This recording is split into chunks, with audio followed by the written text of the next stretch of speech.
They say Christopher Columbus discovered America in 1492.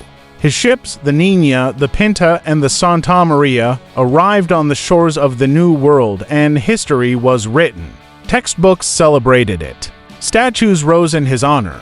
His name became a symbol of European contact with the Americas, the so-called bridge between the Old World and the New. But that version of history has long been challenged by something far older, far colder, and far less acknowledged. For centuries, hidden in Norse sagas, buried beneath mossy soil, and echoed faintly in the whispers of indigenous oral traditions, was another story, a story of a different man, a different voyage, and a different truth. A truth that suggests the first Europeans to set foot on American soil weren't Italian explorers sailing under Spanish flags, but seafaring Norsemen, hardened by the ice and driven by the sea. Men like Leif Erikson.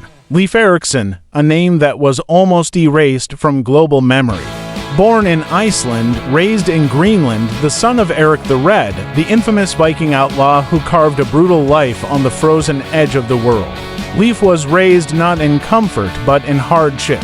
He knew storms, silence, and survival from the day he was born. The ocean was not a mystery to him. It was home. The cold did not frighten him. It forged him. And from a young age, Leif was pulled toward the horizon. He had heard of other lands.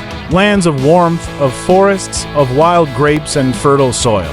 Lands whispered of by seamen and outcasts, legends passed from fire to fire, from ship to ship. One of those whispers came from Jarni Herjolfsson, another Norse sailor, who claimed he saw strange lands while lost at sea. Unlike Jarni, Leif didn't just want to see. He wanted to find. He wanted to know.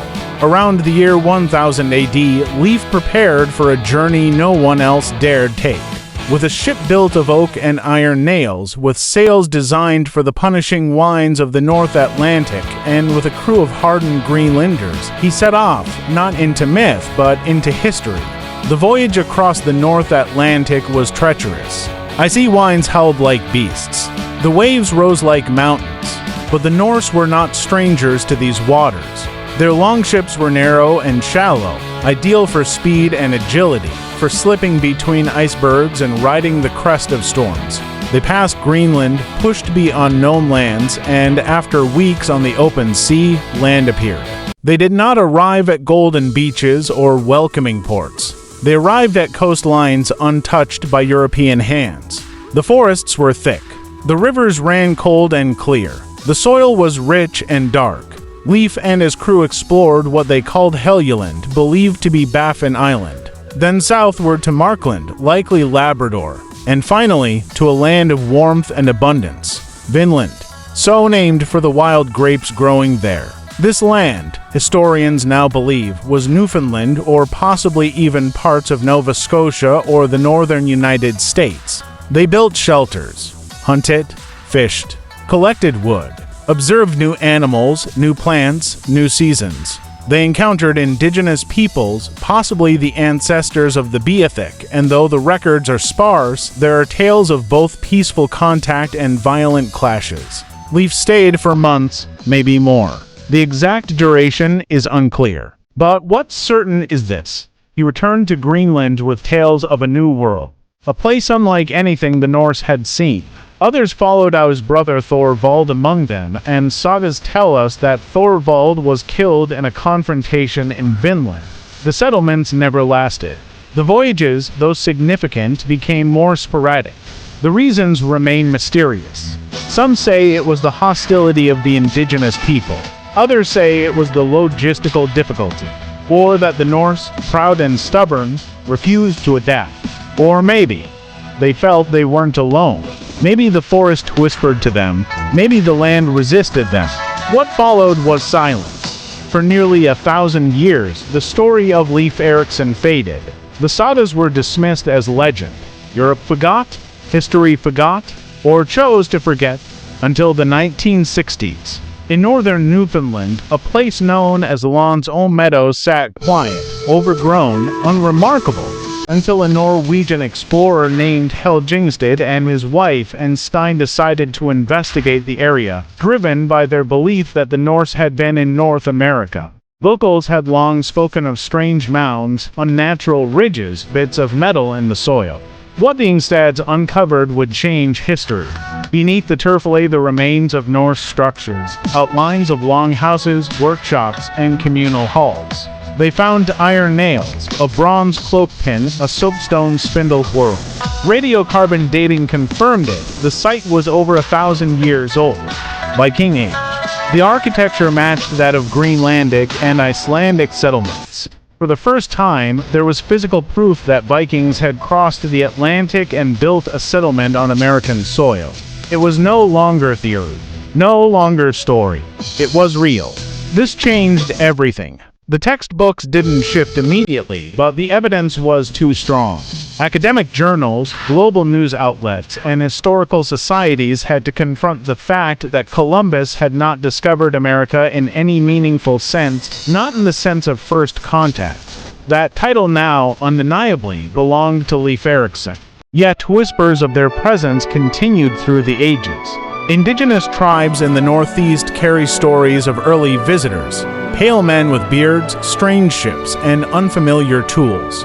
Some speak of fleeting friendships, others of bloodshed. And while oral history cannot always be dated with precision, its persistence across geography is telling. Could it be that Leif's arrival left a deeper mark than we realize? There are also curious artifacts, out of place and out of time. A Norse-style axe head found in the Great Lakes region. A possible ship rivet embedded in stone. These have often been dismissed by academics as misidentifications or hoaxes. But what if even one of them is real? What if the Norse legacy in North America is wider than we ever dared to consider? The implications ripple through every version of history we were taught. Columbus did not discover a new world. He stumbled into a well-traveled one. A land already inhabited by millions.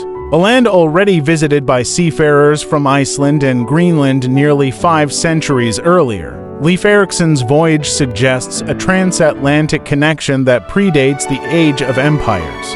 A connection rooted not in conquest, but in exploration, in curiosity, in the ancient pull of the horizon. More discoveries continue.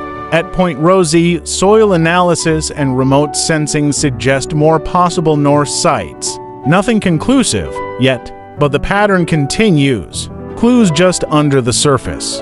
Bones waiting to speak. Iron waiting to be found.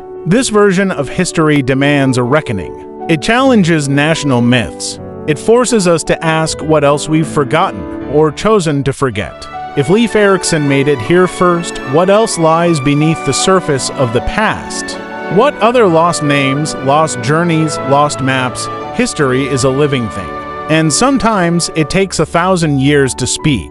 But when it does, it changes everything. But still, deeper questions arose. If the Norse reached Newfoundland, how far did they go? Could they have traveled along the eastern seaboard, leaving traces in New England or further south? Some suggest the Norse reached as far as the Hudson River. Others argue they may have even made it to the Chesapeake Bay. There are stories of rune stones found in Minnesota, though many are now dismissed as hoaxes. Yet the pattern of these rumors is consistent. Always near water, always near forest, always tied to legends of pale-skinned visitors with iron weapons and unfamiliar speech. The sagas mention encounters with skrylings, the Norse term for native peoples. Some of these stories are simple, a meeting, an exchange, a misunderstanding.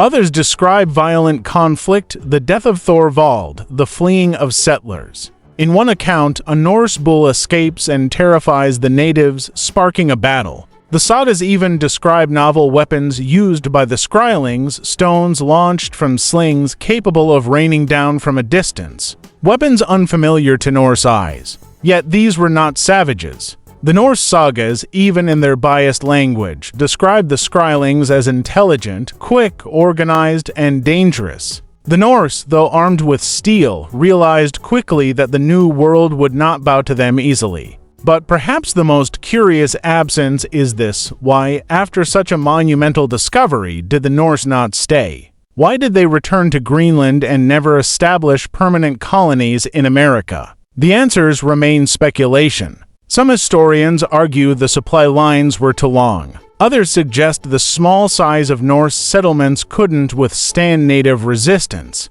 And some even point to psychological reasons that the land itself felt alien, hostile, eerie. That it resisted colonization not just with people but with atmosphere. A theory supported by how rarely the Norse even attempted to return.